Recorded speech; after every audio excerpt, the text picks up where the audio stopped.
అంతా ఒక్కటే అన్నప్పుడు మనల్ని ప్రశంసించిన వాడు ఎంతో, విమర్శించిన వాడు అంతే. నమస్కారం.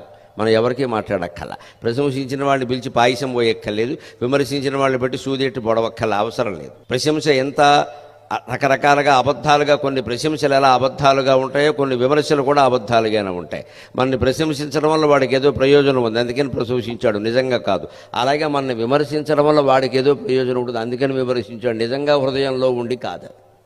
అటువంటిప్పుడు రెండింటినీ వదిలే. ఇది జ్ఞానం వల్ల సాధ్యం అవుతుంది. అంతేగాని నన్ను అంటావా అంటే రకరకాలు ఉంటాయి. ప్రశంసించినప్పుడు నన్ను పొగుడుతావా అనలేదే, మరి అది మనకు నచ్చింది, ఇది మనకు నచ్చలేదు. ఇంక నచ్చినట్టే ఉండాలి ఏమిటి ఎదుటి వాళ్ళు. ఇక్కడ ప్రశంసించిన వాడంతా ఖచ్చితంగా మనం నమ్మి ప్రశంసించినట్టు వాడికి ఏం ప్రయోజనం ఉంది? డబ్బు ఉన్నవాడి దగ్గర బాగా పొద్దున్నే 10 మంది చేరతారు. ఎందుకని? డబ్బులు ఉన్నాయి కాబట్టి. ఆ డబ్బులన్నీ పోగొట్టుకోమని ఎవడ చేరతాడో చూద్దాం.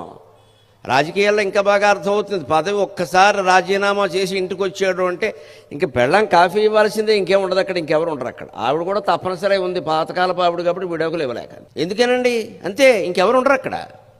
నిన్నటి వరకు 10 మంది వచ్చారు, వీళ్ళ వాళ్ళు నువ్వు నమ్మావు, నేను నమ్మలా, దా లోపలికి అంటుంది ఆవిడ. అప్పుడు అర్థమైపోలేదా వీళ్ళెవరు మన వాళ్ళు కాదని? పదవి ఉంటేనే వస్తారు, డబ్బు ఉంటేనే వస్తారు. వాటితో సంబంధం లేకుండా మన ఇంటికి వచ్చి మనతో మాట్లాడుతూ స్నేహంగా నిజంగా ఉంటారు వాళ్ళు నిజమైన స్నేహితులు. ఇది కనిపెట్టడం చాలా కష్టం. ఇది వాళ్ళు ఎలా